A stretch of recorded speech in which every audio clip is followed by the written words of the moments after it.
Happy and pleased today to have Dr. Wynn Royce from TRW to give us our process roundtable. I just want to say two things. One is to thank Stan for having the original idea of the process roundtable, because we've gotten to hear a lot of good things. We're going to hear something good today, I think. I'm pretty sure we are. The second thing I want to do is give you a little bit of a history of how this talk came about, and I'm really proud of this, because it started, at least the talk did, started May 29th when we had the search conference for the process program over at the Holiday Inn, and I happened to be sitting with Wynn at a break time. If you would gone to that process roundtable with us, it was scheduled down to the minutes. We had like microseconds to talk in between. And he says to me, did you know that the waterfall model has a lot of influence from systems engineering? I said, no, I didn't know that. And the other thing that went through my mind was, I'd like to hear more about this, but I know we won't have any time, and Wynn will never have time to do it. So Watts was walking by the table just then, and we grabbed a member. I said, how about this for a process roundtable? And he said, yeah, great. So that's how it came about. We're going to hear Dr. Wynn Royce on how the waterfall model was influenced by the hardware systems engineering process, and we're going to hear a proposal for how it might be revised. Give you Dr. Royce. Thanks, Ken. There are two parts to this talk. What I want to do is essentially indict the waterfall-like model process point by point on some legacies that it has from really the hardware approach to building hardware.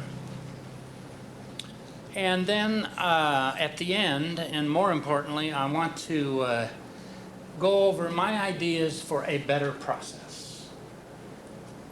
And one that you'll see would be utterly unapproved by the military today. It has certain features that just make it hopeless to be approved. But no matter, I think it basically has the qualities that computer science and software engineering need. And I do elicit your own feelings about this. I've deliberately gone out of my way to make some of this provocative. And if you disagree and remain quiet, it's your fault. Okay.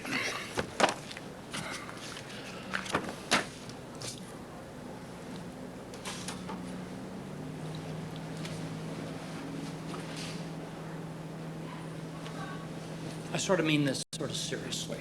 Most software people don't realize it, but they are doing things that were invented, frankly, for hardware and don't work well for software.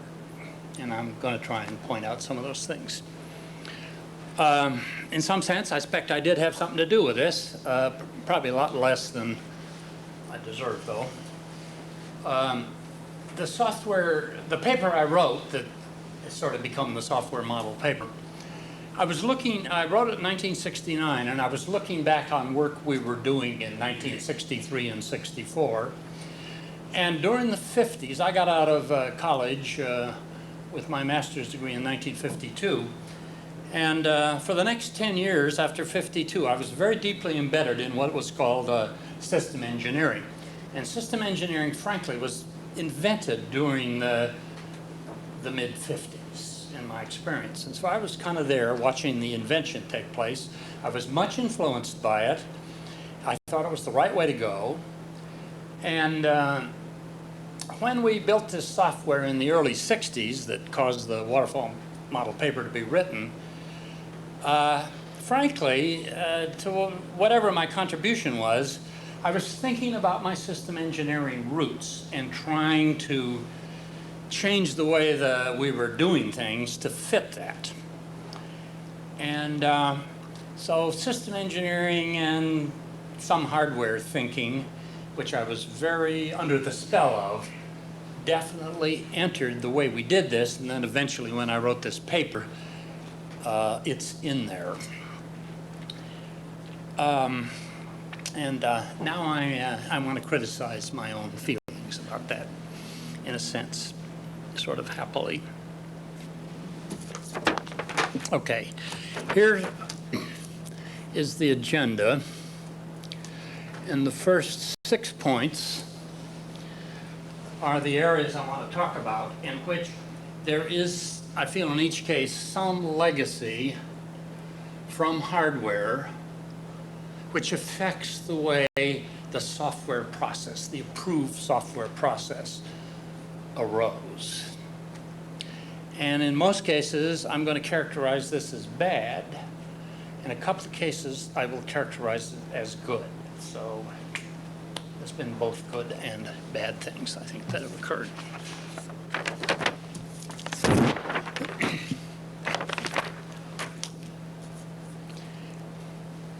The thing that the system engineering process introduced and codified and argued for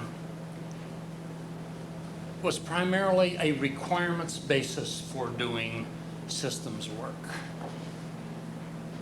And that was a big deal in the 50s, although I saw evidence of it being done long before the 50s. But I think primarily Cy Ramo and Dean Woolridge and some other people, in a sense, articulated it, codified it, and made it happen. And their goal had nothing to do with software. Software was unknown and undiscovered in their eyes at that time. Their goal was to take multidiscipline things like ballistic missiles, which had aerodynamic contributions, propulsion, structures, guidance and control, 6 others, and cause these groups to work together in an effective way to build a system quickly and cheaply. And that's what was, I think, the goal of system engineering. Okay. Now, the central unifying element in all this was the notion of a requirement. And system engineering glorifies the role of requirements and makes them the integrating phenomena through all phases, but also really through requirements controls the development. That was the message, the way things were thought about. And it worked very effectively. You probably don't remember, but maybe some of you do. In the mid-50s, we were in a terrible spot. The Russians had, of course, had the hydrogen bomb, and they'd invented ballistic missiles by which they could deliver the hydrogen bomb, mostly at us, and we did not have such a counter weapon. So General Schriever and some other people worked very hard to bring a balance back in. And it was that process, that need for a certain weapon, that really caused them to grab the system engineering concept and to work with it and make it the engineering approach to building, in this case, ballistic missiles. But they worked it out so you could build anything with it. Okay. And in this process, the requirement became God. Now, as the need for software and approaches to software came along later, this idea was appropriated by the military, or people close to the military, building for the military, to the way you ought to build software, including me. And it has, in my opinion, worked fairly well, but definitely not flawlessly. And the problem that I see, and have seen over and over, is that a failure on the part of system engineers, system architects, and software people to make well-written requirements touch the code. And by touch, I mean scope the design, support the furtherance of the design, and so forth. Instead, in my experience, when I deal with requirements, well, put it this way, I send somebody to a meeting on requirements, some software person, and they come back and they say, hey boss, what does that have to do with me? I can code any way I want. I can design any way I want. There was nothing said that in any substantial way gave me any leadership or guidance or whatever on how to build software. And that's my indictment of the system engineering process in the past and even today. And I think it's largely unrecognized, particularly by the customer world. They'll get out a set of requirements that they feel are super. And the software people just read them, and then, what does this have to do with me? It's just like it's 600 pages of TBDs. You all know what TBD is, right? Okay. As far as the software is concerned. Okay, now I've seen the occasional exception to this, but not many. And I think it's a fairly accurate indictment still today in the way we do system engineering.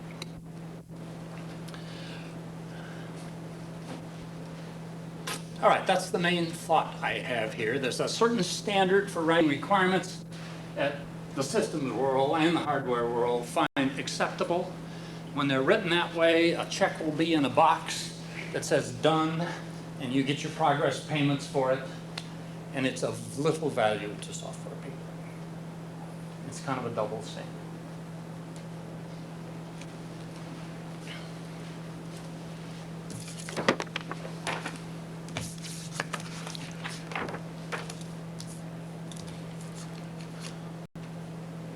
Back up on that to see if I can. Sure. You're saying that the functional content of the requirements that frequently talks to items software will have to deal with, it doesn't tell them how to deal with Okay, it. very good. Good question. The thing that the system engineering world, the world that writes requirements does well, is functional decomposition. That is very good. I would not criticize that today. So that part of the spec, the portioning of function to hardware, to people, and to software, which is sort of what you do as part of system engineering. The functions that software does, ought to do, required by the requirements, is well done. The problem is the actual performance of the software, which literally goes unmentioned. And also, the interfaces with the users of the software are generally poorly done. But most of all, the performance. Size, speed, all those things. The speed of execution of this routine against 10 scenarios. That kind of thing is never in there. And occasionally it's in there and it's just flatly wrong. The traditional one is all displays will come up in 1 second. That's an absolute standard statement. It has nothing to do with any real requirement on the software or the mission. That's the, And I consider that almost like a TBD. Yes. yeah, I think that's what you, occasionally, they do address those issues, but if you come up with the criteria of why it should happen in 30 seconds, or 1 minute, or 5 seconds, it's often not Right, all the rationale for it. But when you say occasionally they address them, it's only very occasionally. In my view, in the way that most military systems procure today even, they simply do not get down to words which scope how the software ought to be designed, or the limits of design.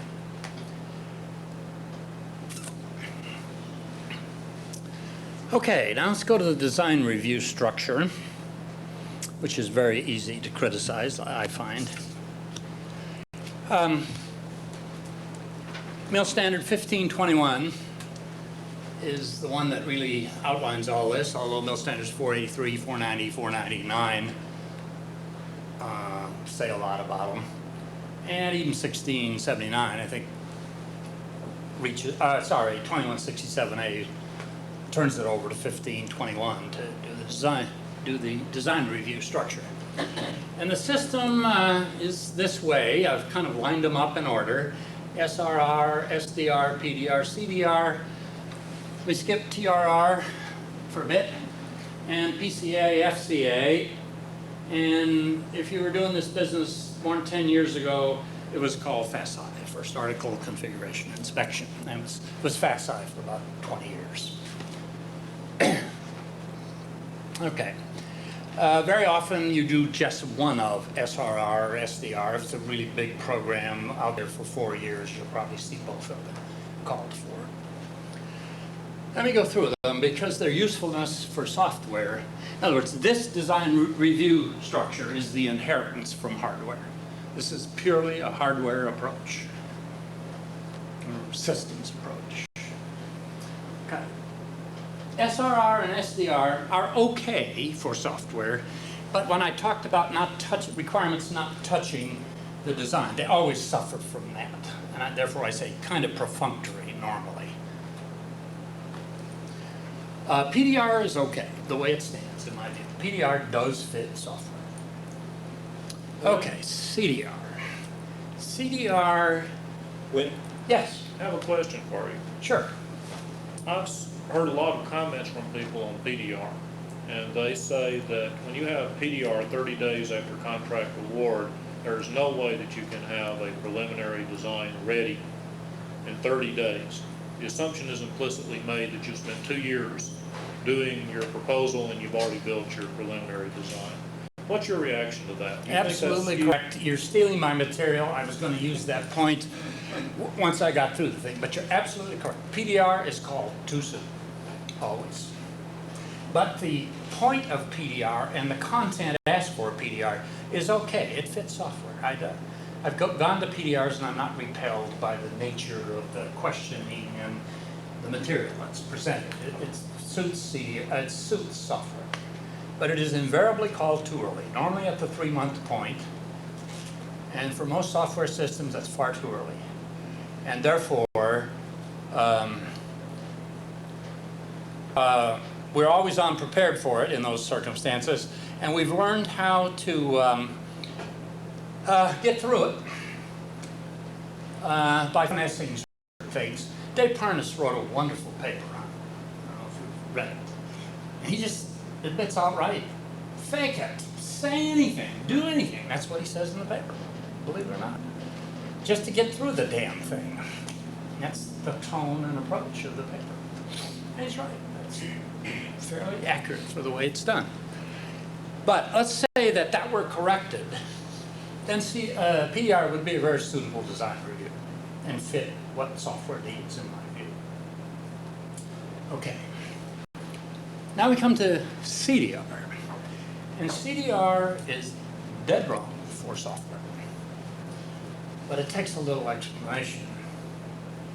CDR was invented by the hardware people way back in the 50s as a design review in which you finally freeze the design for the benefit of manufacturing and tooling. That is what CDR was, and in some sense still is, for the hardware world. And there's absolutely no counterpart. It just plain is needed because we don't manufacture software in the sense of setting up an assembly line and running off 1,300 airplanes or 6 spacecraft or whatever.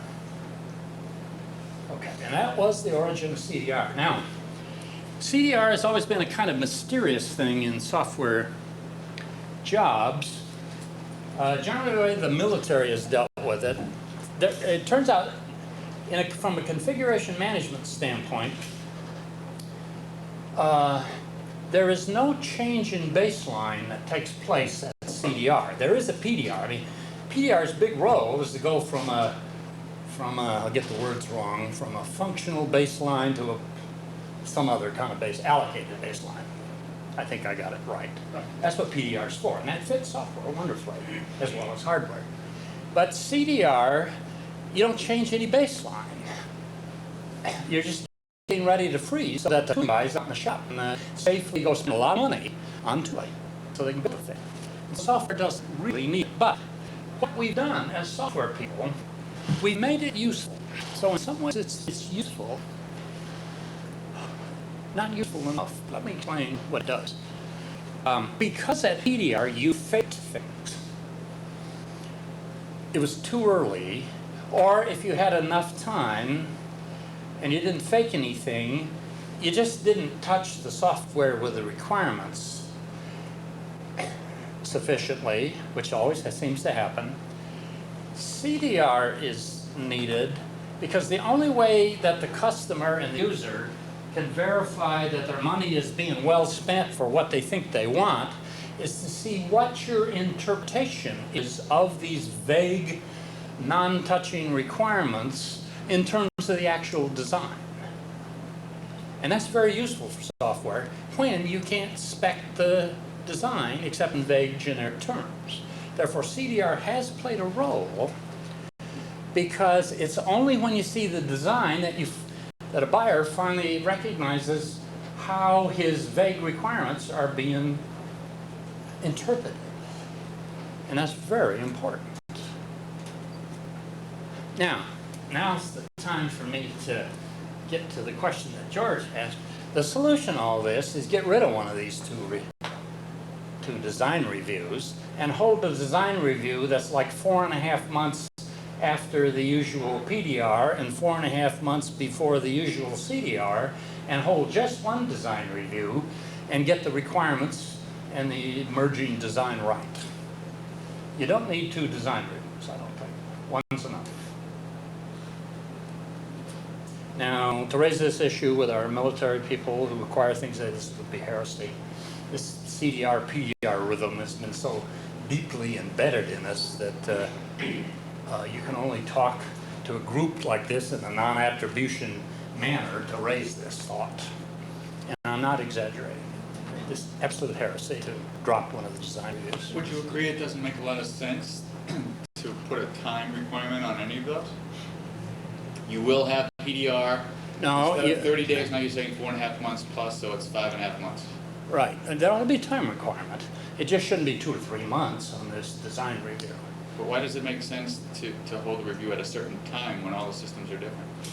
And you must Well, start off okay, ahead of- there's no rule for that. It just ought to be roughly later than is traditional for PDR, but it ought to be scheduled whatever's right for that procurement. I mean, I'm agreeing with you, I think, in the thought you're Well, presenting here. one nice bit of news is that there are a lot of people right now in the military, including my bosses, who are saying that we're doing dumb things by having PDR 30 days later, and that we should be changing some of this stuff, and so that Right. some people are opening their ears now. So it may be a good time. Although I think this is a little too dumb for... Maybe there's a different way to present that.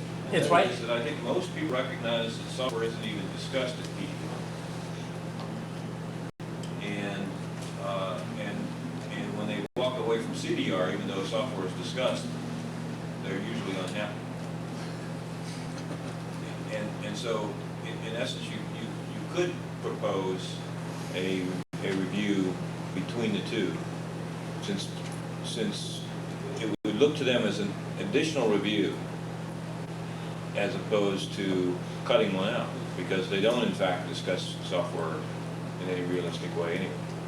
Right, So that might be another way to present that and get what you want to have happen. Well, let me present the argument in a different way. All right. It's this, that there's something called the design review blackout. If you've ever been on a program, when PDR comes, somewhere between 30 and 60 days before PDR, pretty much every engineering talent stops doing whatever he was doing and proceeds to produce view graphs, getting ready for PDR and the endless dry runs, because PDR really counts, just as Larry said. People get unhappy at PDR and CDR. It really counts. It's a big deal. And you want to get every damn word on those view graphs right. Same way at CDR. And my main argument for getting rid of one is you'll save 60 days of productivity loss. And it's a fairly strong argument in my mind. Don. Truthfully, when I agree with a lot of what you're saying, but that particular period is when a lot of things are forced out into the open, and the people who hadn't been talking to each other and interfacing in any meaningful fashion begin to do so. Correct. And establish their sociology and get their marching orders after the conflicts begin to get surfaced. Yes. I think it's got a constructive value to it. Well, I sure think one does, and I'm questioning two. Don is right. What PDR and CDR do is they force you to make decisions. They're design reviews. You got to stand up in front of the customer and say you made a decision at this time or that. And so if you're a little reluctant, as we all are, to make decisions, critical ones, till events force us to, PDR and CDR do force that. And they get people talking together and the other things. So I don't want to throw them all out. But I think we could safely go to one for software. Okay. So in a way, I want to throw out half that and half that for fairly different reasons. Well, would you keep the systems reviews on the same schedule and drop a software one between them or something? After them. Well, the systems reviews involve software. Yeah. I mean, they ought to if they don't. Software is an issue that appears in SRR. Now, I think it's often treated very perfunctorily. So you're not ignoring the software when you're doing it right in those Yeah, two. but you'd still go ahead with a system PDR. But then you have a software. No, I'm not making a distinction here. This PDR is the everything PDR. System, hardware, software, you name it. You're saying the whole thing. It's the ought to be whole changed. thing. Ah, okay. And normally, software is an issue at the whole thing. It's always separate. Usually, you don't have one, you have 2 a week for 4 weeks. That is, it tends to be iteratively done rather than... And you do the same with CDR. Yep. If you say that this PDR and CDR historically work quite well from a hardware perspective, Right. you are still dealing with systems, you still Right. have those underlying hardware needs, Right, good. then you're going to get a number of objections to merging or altering those two. So the potential Right. idea of saying having this distinct and separate, clearly focused software review at some intermediate point between those Right. two, Very maybe well said. easier. I was implying what this gentleman just said. Okay. Very overtly incorrect, yes. Okay. Now, TRR is an interesting thing. I'm, in some ways, not famous for being a 2167 fan, but one thing it did of great value was introduce TRR, Test Requirement Review. Such a review did not exist before 2167. In fact, 483, 490, 15, 21, like, just ignore, in many respects, tests. And you had to go to Air Force Test Reg 80-14 or later 800-14 to kind of figure out what to do with tests. And there were equivalents for the other services, which were all fairly good documents. But they did not realize how vital it is to kind of have a review, an Armageddon-like analysis before you go into formal test. Because, well, what happened was software people, there was a date the test had to start, and they'd throw the state of the code over the transom on that date. And there are a lot of projects famous for that. And what you really need is a serious review that kind of raises some hurdles, and you got to prove that you're ready to be tested. And that's what TRR does and did. And so that was a real good accomplishment of 2167, yes. But now, with DRR in the systems life cycle, how does that equate back? It's good that, you know, with the software life cycle, okay, you've added some value, but within the systems life cycle. It's not in the systems life cycle still to this day. Now the question, see, TRR is a purely software spec, 2167. It doesn't appear in 483, Correct, 490, but any of that. kind of like on what Watts was saying though, if you eliminate one of the reviews, design reviews for software, where does that fall within the system cycle? When you're saying eliminate, No, don't touch PDR and CDR for the system. Leave that like it is, just the software aspect. Excuse them from one or both of those and create something in between. okay, I thought I heard you say. And then that TRR, systems delete you know, it things. probably wouldn't hurt the systems people to have a TRR, but in some ways, we need it, and I don't think they need it as much as we do. It Well, looks like if- what you're saying is that TRR is really the software equivalent of what CR is for. No, no, hardware. I'm not saying that this way. Don't intend to at all. Totally different kind of intent. What did they do at a systems level? Let me just finish the point here. I'm sorry, I interrupted you and I'm. Right, and I haven't quite answered Let your me come question. back Go to your ahead. point. Let me have Jim finish and I'll come back. Oh, okay, go ahead, But Jim. what would they do at the systems level for TRR? If CDR is where they start tooling and go into production, at TRR, what would, Well, they have to go through a test program like software, usually quite an elaborate one. You know, they fly airplanes in the sky, send them through the flight test, which is a very elaborate thing. So TRR would sort of, for them, if it's an airplane, would be, well, before we put you test pilots in this airplane, ask you to take off this risky device and see how it stands up, Let's kind of review the design status and the pre-testing that's occurred and the wind tunnel results and see if the thing's safe to fly. Be that kind of thing, I think. Now, I would guess they do that under the name of... Isn't that what they kind of call CDR? No. If this is- Oh, no. CDR is years before they build the thing that they eventually will test. If the systems are, okay. Well, the point I was going to make, I think, a little analogous to that, and that is CDR for the hardware is really a turnover review. No. Now wait, I'll get to the turnover. Here's turnover. No, you're 2 years before turnover. You're too quick. Right. There's the CDR folks at CDR with the hardware, at least the hardware releases I've gone through. You got a review that says, hey, the design is in sufficient shape so we can really get starting to crank up in the factory side.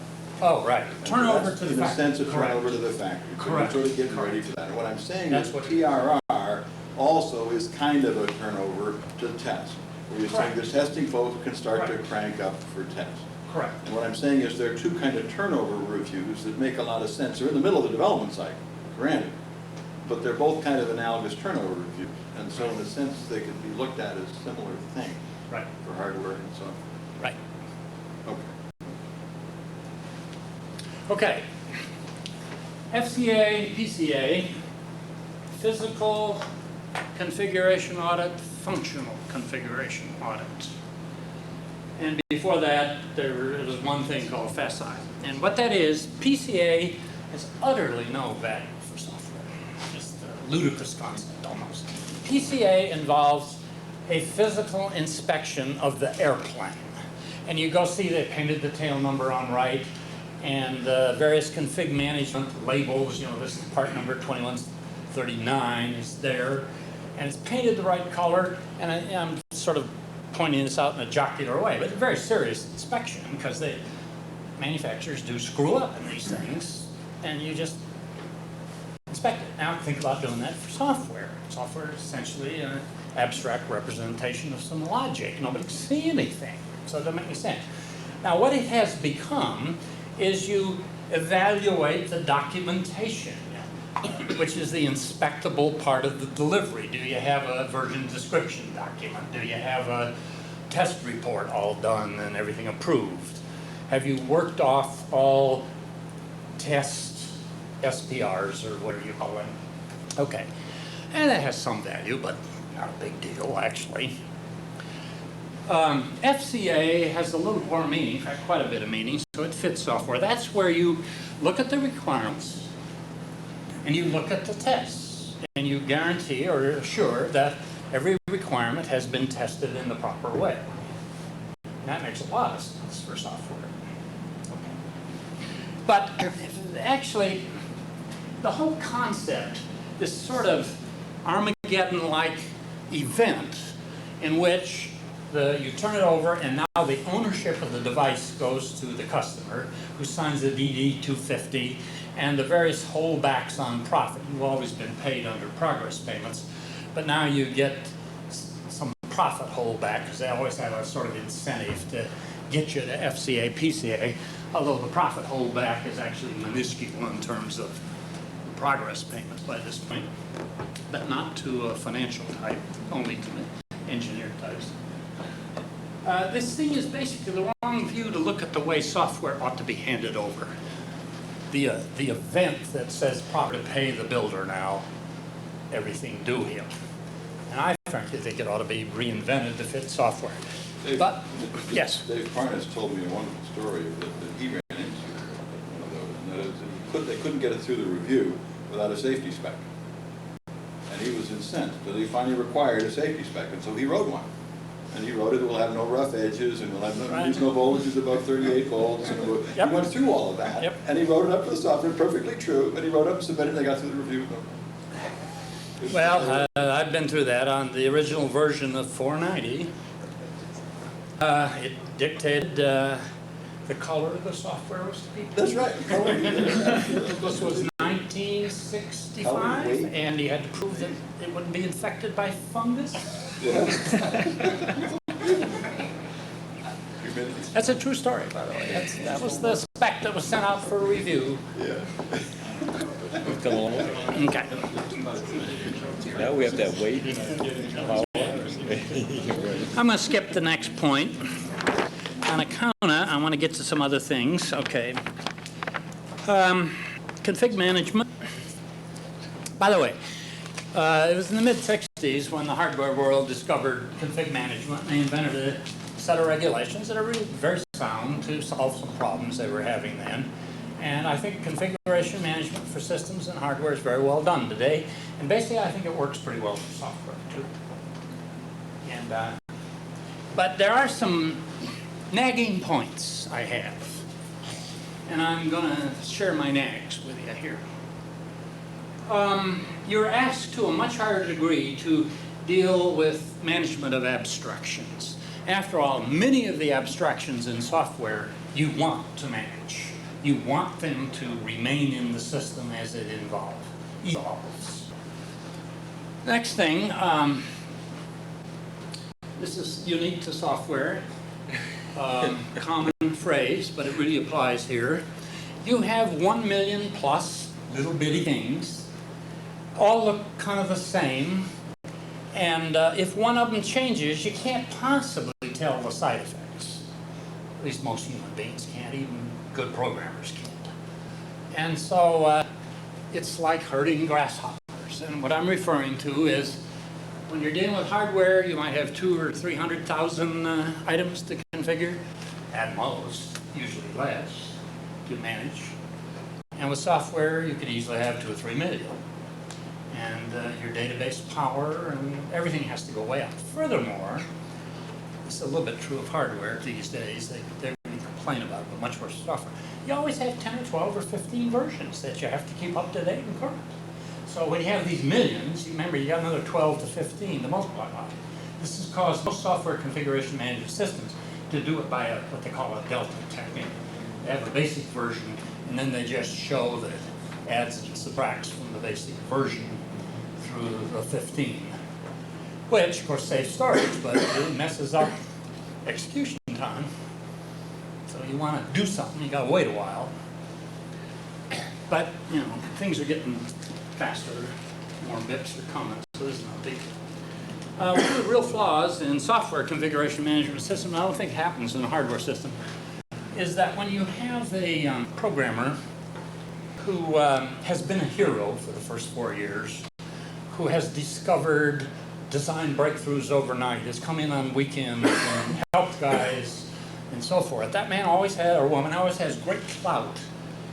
And if they want to make a midnight octal corrector change, they usually can defeat the system and get it in. And I've been plagued, in my experience, with guys who've done this and really brought the system to its knees in some of the most embarrassing situations.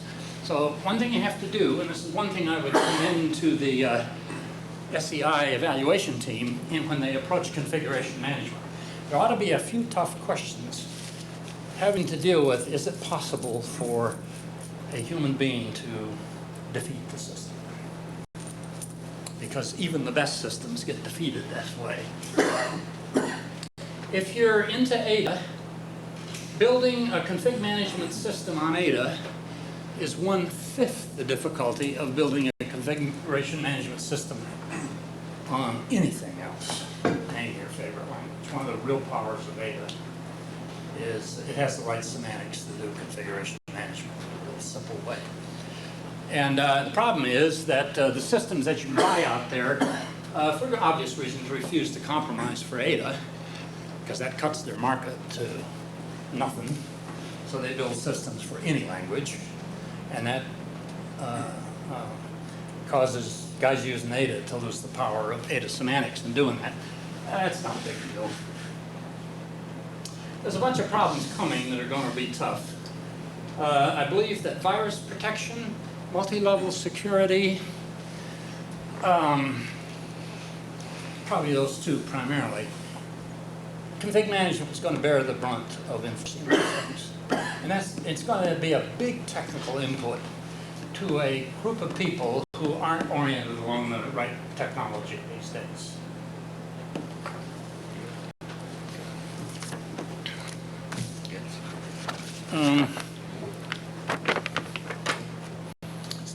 Okay, this role of prototyping, this is where I wish we had the hardware legacy. I'm going to talk about in an opposite way. What the hardware people do is they build breadboards and brass boards. And what that means is they prototype in a throwaway way. And if you're building hardware and writing a proposal, if you fail to do this, you're marked down because you don't understand the problem of building electronic black boxes. Exactly the other point of view takes place with software. It's a double standard. If you, as a software person, argue in the proposal to do the equivalent of breadboarding, brassboarding, usually called prototyping or rapid prototyping, and in a throwaway sense, you're treated as not understanding the problem, rather than understanding the problem. And that there are unknowns in your design approach, that you have to do this extra thing, which comes up the schedule and uses more money, and it does, and it works against you. Now, if you don't believe me, I wish you would. It's a big problem in writing software proposals. And when I have chances to talk to government people, I really hit them hard, because what they must do is they must demand the prototype in the proposal. Otherwise, it won't be done.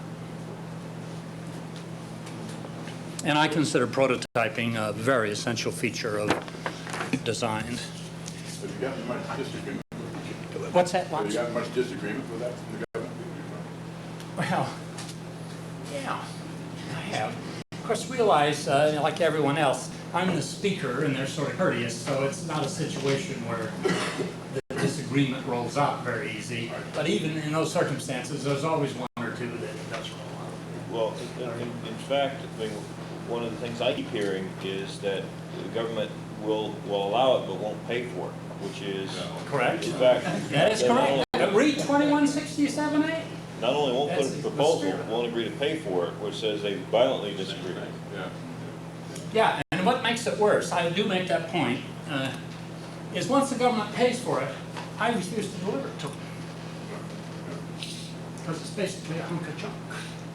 And it will defeat you if you deliver it. And boy, have I had experience delivering it and then trying to answer to my boss why it was such a hunk of junk. Now, that is changing mainly through these life cycles that go into iterative refinement, and where you start with a prototype and you keep making it better, and in the long run you deliver it. So I don't want to use this as an argument against iterative refinement of prototypes eventually becoming products. If you're doing that, yeah, you eventually deliver what was once a prototype. But if it's the more normal prototype that we know of today, you can't deliver it. Because if you deliver it, that means you got to test it, you got to document it, you got to do all that time-consuming stuff, and the prototype doesn't get invented any faster than the product. And you want the prototype even before you write and commit to requirements. So you need the prototype early. That's why you don't test it and you don't document it, so forth. I expect you've all heard this argument. But there's one element we've not identified, and that is the man-machine interface requirements. Sometimes cannot be stated and within any sufficient detail. You must have a prototype that can be thrown away in order to establish the man-machine interface. Absolutely true, but do you think the rest of the world knows about that, or? I mean, this could be a very genuine item for what they can pay for, because you have to do that. That's the thing. The thing that changes the most is man-machine interface. You The and I very are changes. preaching to the mutual choir here. It's just the thing I got to make sure you understand is that is not permitted in most acquisitions today. It is not. It is not. And there's a few exceptions. Again, I think ATF is a kind of exception. You get the pilots get out there to fly the airplane. But not this, but not the prototype software. Only when they fly the ATF, I think you'll agree. You're flying that airplane, but not with the avionics and the software. You're right. On that airplane, right? Yes. Okay. Yes, so it's not in a true sense prototyping the software system. The software is kind of minimized, be the dead minimum to get the airplane in the air so they can worry about the airplane properties. That is true. Okay. And you see the benefit of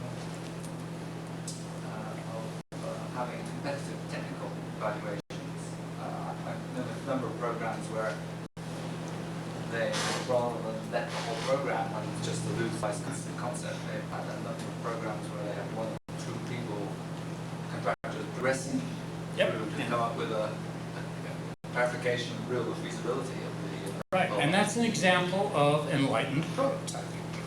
And there are some examples of that. I know of a couple, but it's like 1 in 50 today in my experience.